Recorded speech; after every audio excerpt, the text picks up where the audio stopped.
দিনটা ছিল 10ই ফেব্রুয়ারি, আমার বাবাটার জন্মদিন। অনেক অসুস্থ থাকার কারণে কোনো কিছুই করতে পারি না। সবশেষে এরকমটা করতেই হইলো।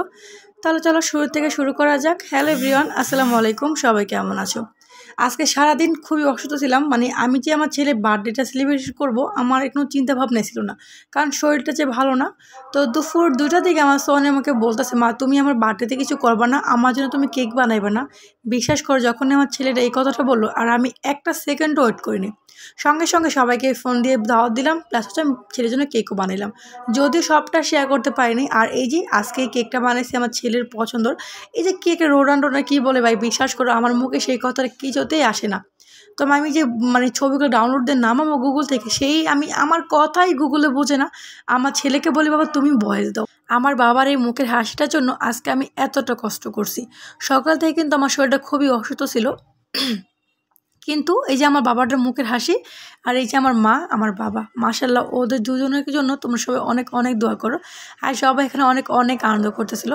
এর মাঝে একটা কথা বলে যে, তোমরা যেরকম হোমমেড কেক খেতে চাও, খুবই ইয়ামি ইয়ামি দারুণ দারুণ কেক খেতে চাও, অবশ্যই কিন্তু আমার নারায়ণগঞ্জ কেক হাউসের সাথে তোমরা জাস্ট শেয়ার করে রেখো, বা লাইক দিয়ে রেখে দিও। এই তো আমার বাবা এখন কেক কাটবো। কথায় আছে না, সন্তানের মুখের হাসি ফোটাতে বাবা মা সবটুকু দিয়ে চেষ্টা করে, সেটা এখন আমি নিজে বুঝি। আর এই যে গিফটে যে বক্সটা দেখো, সেইটাও কিন্তু আমিই দিছি। সোহানা আমাকে বলে, মা তুমি আমাকে কী গিফট করবা? তুমি আমার জন্য অনেকগুলো চকলেট নিও। তো সেই চকলেটটা আমার ছেলেকে দিচ্ছি, যদিও অনেক অনেক গিফট উঠছিল, বাট সেই ভিডিওগুলো আমার করা হয়নি। যদি কখনও ওই জিনিসগুলো ইউজ করা হয়, তখন তোমার সাথে আমি দেখাবো। যেমন নাদিয়া দিচ্ছে একটা ব্যাগ, অনেক অনেক চকলেট, আর হরজ দিচ্ছে একটা তাজমহলের ছোট্ট একটা সেট, অনেক সুন্দর হয়েছিল। তো যাই হোক, এদিকে আমার ছেলে আমার মেয়ে অনেক অনেক খুশি, আর ওদের মুখের খুশি দেখার জন্যই আজকে আমি এতটা কষ্ট করলাম। তো যাই হোক, আমি বেশি একটু ভিডিও করতে পারিনি। তো দেখো, এদিকে আমার সোনা এখন কেক কাটবো। আর মাশাআল্লাহ আমার ছেলেটা যে এত এত খুশি, আর সব থেকে বড়ো কথা ওর পছন্দের কেক। সোনা আমাকে বলছিল যে আমার কেকের উপরে বল দিবা, রোনাল্ডো না কি বলে, তার ছবি দিবা। তো এই আমি জাস্ট 2টা বাজে কেকটা বানাইছি, আর সন্ধ্যা 7টা বা 8টার মধ্যে কেকটা কাটা হয়েছে।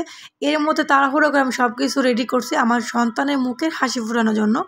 তো তোমরা তোমাদের কাছে সবার কাছে একটাই রিকোয়েস্ট করবো, প্লিজ আমার ছেলে মেয়ের জন্য সবাই অনেক অনেক দোয়া করো। আর আমার পেজটা অবশ্যই ফলো দিয়ে রেখো।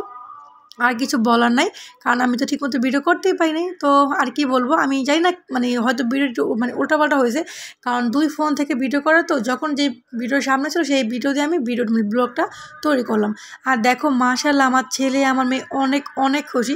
যদিও আর কিছুদিন পরে আমার মেয়েরও বার্থডে আসতেছে, তো সেই জন্য মনে কিছু ঠিকমতো করা হইব না, কারণ আমার মেয়ের ফার্স্ট বার্থডে পড়ছে রোজার মধ্যে, তো তেমন কিছুই করা হইব না। আর দেখো এখন সোহানে কেক কাটার পর সে তো অনেক অনেক খুশি, কী থেকে কী করবো, তার দাদিকে কেক মাখায় দেয়, বড় মাকে কেক মাখিয়ে দেয়, খাওয়ায় দেয়। অনেক অনেক খুশি হয়েছে আমার ছোট্ট বাবাটা। জানি না কেন এখন কিছুদিন যেন শরীরটা ভালো থাকে না, 2-1 দিন পর পরে শরীরটা খুব অসুস্থ হয়ে যায়। ঠান্ডা, মাথা ব্যথা এখন রোজই আছে, মাথা ব্যথার কথা কী বলবো। আর দেখো, এটা হচ্ছে আমার দেওর, সব থেকে ছোটো দেওর, পিচ্ছি একটা দেওর। ওরা চাচা ভাতিজা প্রায় 2 মাস 10 দিনের ছোটো বড়, আর বেশি দিন না। আর দেখাতে আমার ছেলে আমাকে একটা খাওয়াই দিল, আর আমাকে পুরো শুকনো শুকনো লাগতেছিলো। তো সব বাচ্চাদের নিয়ে আনন্দটা করা হইলো, যদিও তেমন বড় করে কিছুই না, হঠাৎ করে সবাইকে ফোন দিয়ে বললাম, তো সব কিছু একটা আলাদা প্রিপারেশন আছে, তো কাউকে যেহেতু আগে থেকে কিছু বলা হয় নাই, তো তেমন কেউ আসতে পারে নাই। এদিকে আমার রানী শাশুড়ি, আমার খালা শাশুড়ি, আমার ভাই বোন, জাস্ট এই কজন মিলে আমার ছেলেটার বার্থডেটা সেলিব্রেশন করলাম। সবাই মিলে অনেক অনেক আনন্দ করলাম। বিশেষ করে আমার ছেলের মুখে অনেক বেশি খুশি বা হাসি ফুটলো।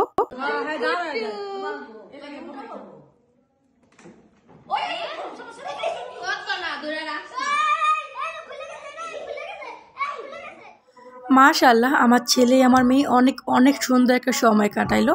আর তো কি বলবো, আমার যেন সমস্ত ক্লান্ত এখানে শেষ হয়ে গেল ওদের মুখের হাসি দেখে। সত্যি কথা বলতে, সন্তানের মুখে হাসি দেখতে তার বাবা মা খুবই বেশি পছন্দ করে, যেটা আমি এখন নিজের মা হওয়ার পরে বুঝতে পারি। তো ওদের এই সুন্দর সুন্দর ছবিগুলো তোমাদের মাঝে শেয়ার করলাম। তোমরা আমার ছেলে মেয়ের জন্য অনেক অনেক দোয়া করো। দেখা হচ্ছে নেক্সট ভিডিওতে।